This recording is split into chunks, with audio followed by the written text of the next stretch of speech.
Today we're going to be looking at different operations with complex numbers. So the important thing to note is that a complex number has two parts to it. It has a real part and it has the imaginary part, imaginary number.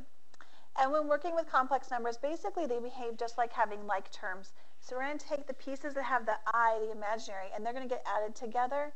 And if there's no I, then those constants are going to be added together and stay the same. So in this case, the 5 comes down, nothing to get added to. And then the 9i plus 4i, we add the coefficients. 9 plus 4 is 13i. The I does not change, and there is your answer. In number 2, same idea. The 8 is a constant. It has nothing to go with it. The negative sign goes with the 12. So we're going to add the 12i and the negative 12i and the negative 3i. And that's going to give me negative 15i. And that's the final answer there. We cannot add them any further because they're not like terms. Okay, same thing with number 3. So now I have two complex numbers being added together. And so I notice here I have constants. Let me switch colors just so you can see the constants. The 6 and the 10, those get added together to give me 16. And then the imaginary parts, those get added together. Negative 2i plus 5i is going to be a positive 3i. And that's the whole answer. Then the next one we're going to subtract. Now if I'm subtracting two complex numbers, I need to make sure I distribute the negative sign, the subtraction sign. So I'm going to rewrite this now, and I have the first part stays the same, 3 minus 2i, that stays the same. But now I'm going to go ahead and write this as negative 5, and negative times negative is positive 6i. Now I can go ahead and add the real numbers, the constants. 3 minus 5 is negative 2, and then add the imaginary numbers. Negative 2i plus 6i is positive 4i. And that's my answer.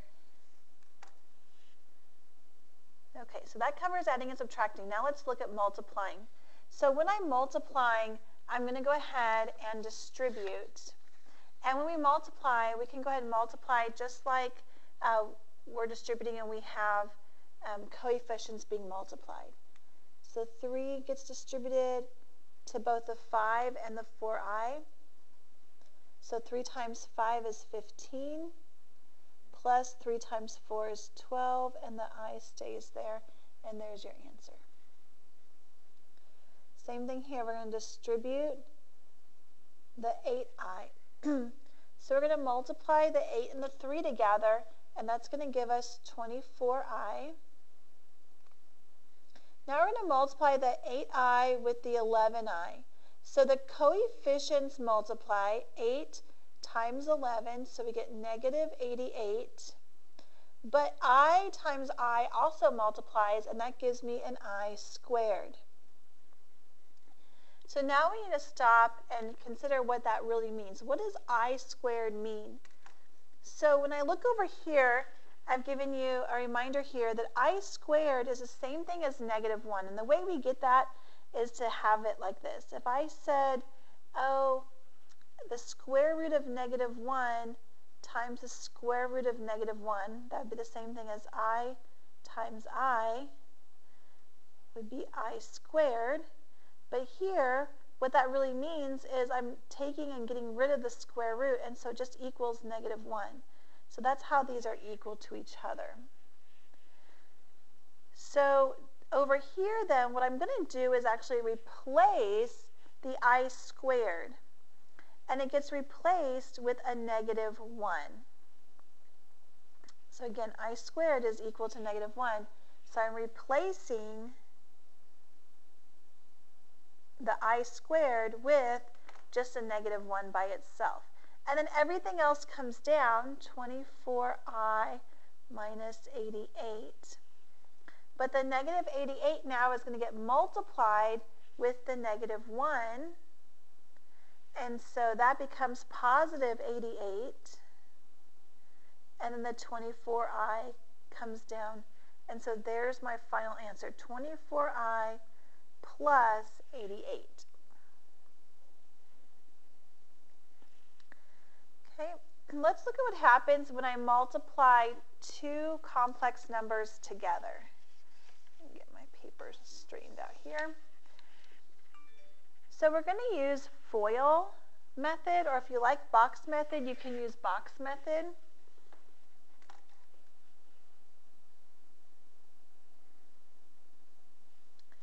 And we're going to go ahead and really distribute each piece. So the 2 gets multiplied times both the 3, and it gets multiplied times the 10i. So 2 times 3 is 6, and 2 times negative 10i is negative 20i. Then we're going to distribute the 6i times the 3 and the 6i times the negative 10i. Now I'll show you a little trick. I actually like to write this as a stacked set of numbers here. So 6i times 3 is positive 18i, and then 6i times negative 10i is negative 60i squared. And then I like to do this. It's kind of, we'll do more of this when we get to polynomials, but it's kind of nice to see everything lined up and stacked like this. So I'm going to go straight down. So this is just the 6. Negative 20i and positive 18i is negative 2i. And then I'm going to go in here and say, okay, wait a second. This gets changed out. The I squared needs to get changed to a negative 1. So negative 60 times negative 1. Okay, then I'm going to simplify that. So negative 60 times negative 1 is positive 60. And then, when I look closely, I have one more set of like terms. Now that I squared, the original I squared term, which is now a positive 60, that can be combined with my positive 6 from the beginning. And so my answer now is 66 minus 2i. We're just adding the 6 and the 60 together. And that's the best answer for that problem. So let's try this one more time using FOIL and seeing how this works out. So we're going to distribute 7 times 5 is 35. 7 times positive 3i is positive 21i.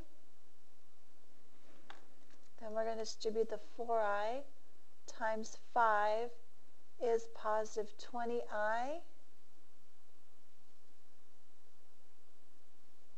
And then the 4i times the 3i is positive 12i squared. And notice I didn't stack them this time. It's your choice if you want to stack it or not.